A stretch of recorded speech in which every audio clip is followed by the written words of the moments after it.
This video is a stark warning for you or anyone you know, if you share the video, that is in the process of selling your house.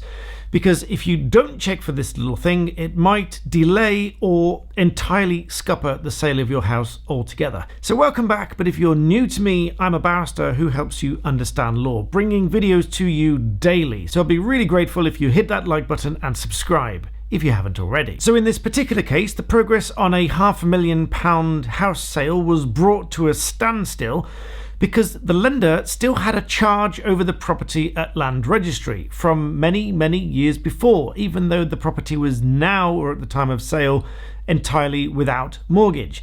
Why, do you ask? Well, it has been somewhat standard practice for a lender to leave a charge over the property in case the borrower wants to borrow more funds. Thus, the charge is still over the property and the borrowers have a drawdown facility so they can borrow more money against the property without the bank having to put yet another charge or vary the charge or whatever over the property. However, this gives rise to a seriously difficult situation because as a seller, you cannot sell that property while there is a charge over the property.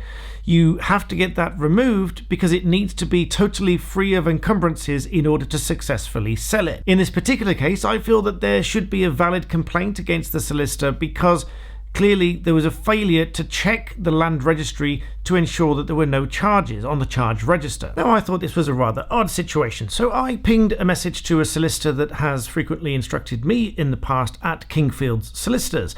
This is not a sponsored video in any way, shape or form, but I sent the message just to check that this is their standard practice, and the response was in the affirmative. Yes, they do check the charges register at land registry because they need to see if there are any charges that need to be redeemed upon the sale, which is perfectly common sense and a perfectly sensible thing to do. However, there are lots of things that your solicitor doesn't have a duty to check, and so if you want them to check these things, you need to make an express request to your solicitor to make such checks.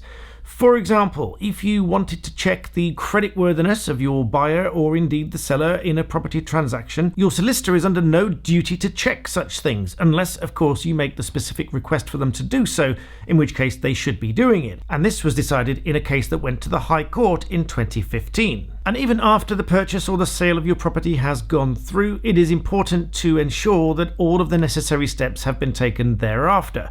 For example, I've had clients in the past who for many years have not realized that the registration of the property did not change after the transaction was so-called completed. In this particular scenario, the previous proprietor went bankrupt, and the property that was still in their name was obviously caught within the bankruptcy proceedings, and so the new owner obviously had to go through a long-winded process with land registry to get the property transferred into their name correctly as it should have been in the first place, and to free it from the encumbrance of the bankruptcy proceedings because the previous person still had it in their name. And of course, this general guidance as to checking things goes for every little detail about the property, particularly in respect of boundaries and fences and all of these kind of things that you might not be sure of when you're buying the property.